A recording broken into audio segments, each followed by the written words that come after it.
ఎన్నో శరీరాలు తీసుకున్నటువంటి జీవుడు అరుణాచలం ఎప్పుడైనా వెడితే అక్కడ అరుణాచలం పట్టణంలోకి ప్రవేశిస్తే చాలు, వెంటనే అతని జీవయాత్రకి వేరే గీత గీస్తారు.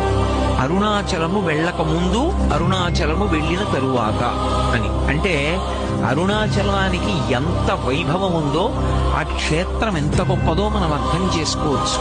అక్కడ ఉన్నటువంటి లింగం అగ్నిలింగం. నేను మీతో మనవి చేశాను, పరమశివుడు అష్టమూర్తి తత్వంతో ఉంటాడు. అందుకే పరమశివుడికి పూజ చేస్తే అసలు అరుణాచలం అనేటటువంటి క్షేత్రం ఒకటి ఉంది. పరమశివుని యొక్క పరిపూర్ణమైన అనుగ్రహం ఉన్నది. అక్కడికి వెళ్ళాలనేటటువంటి కోరిక పుట్టడం జరగదు. ఎందుకని? అసలు కొన్ని కోట్ల జన్మలెత్తితే తప్ప అరుణాచల పర్వతం గురించి తెలుసుకోడు.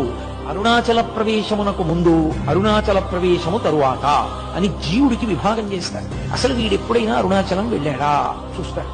అరుణాచలం వెళ్ళాడు. నమః నమః నమః